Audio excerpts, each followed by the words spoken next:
श्रीमद् भागवत में कृष्ण की बाल लीलाएं विस्तार से मिलती है, पर राधा का नाम सीधे सीधे बहुत कम मिलता है। इसका कारण यह बताया जाता है कि राधा का प्रेम अलौकिक और गुप्त है। भागवत के रचयिता व्यास जी ने इसे शब्दों में बांधने की जगह संकेतों और भावों में छिपाया। राधा जी का जन्म वृषभानु और कीर्ति की पुत्री के रूप में बरसाना, रावल गांव में हुआ था। कहा जाता है कि जन्म के समय उनकी आंखें बंद थीं और जब तक श्री कृष्ण उनके सामने नहीं आए तब तक नहीं खुली। इसे उनके अनादि संबंध का प्रमाण माना जाता है। बहुत से लोग मानते हैं कि राधा कृष्ण का विवाह नहीं हुआ, किंतु लोक श्रुतियों और कुछ ग्रंथों में गंधर्व विवाह का उल्लेख मिलता है, जहां वृंदावन के वन में दोनों ने एकांत में केवल भाव से विवाह किया। यह लौकिक नहीं बल्कि अलौकिक मिलन था।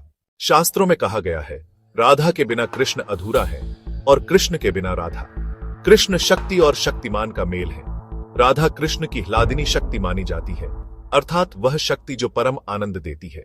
कुछ परंपराओं में माना जाता है कि जब श्री कृष्ण महाभारत युद्ध में पांडवों के साथ थे, उस समय राधा ने पूर्ण विरह का जीवन जिया। राधा का त्याग और विरह ही उनकी भक्ति को और ऊंचा बनाता है। जब कृष्ण मथुरा और फिर द्वारका चले गए, राधा ने उनसे मिलना बहुत चाहा। कुछ कथाओं में वर्णन है कि एक बार द्वारका में दोनों का मिलन हुआ, परंतु वहां रुक्मिणी और सत्यभामा के बीच राधा की पहचान केवल एक अतिथि की तरह हुई। सार यही है कि राधा कृष्ण का प्रेम देह का नहीं, आत्मा का प्रेम है, जहां मिलन विरह दोनों ही भक्ति के उच्चतम रूप बन जाते हैं।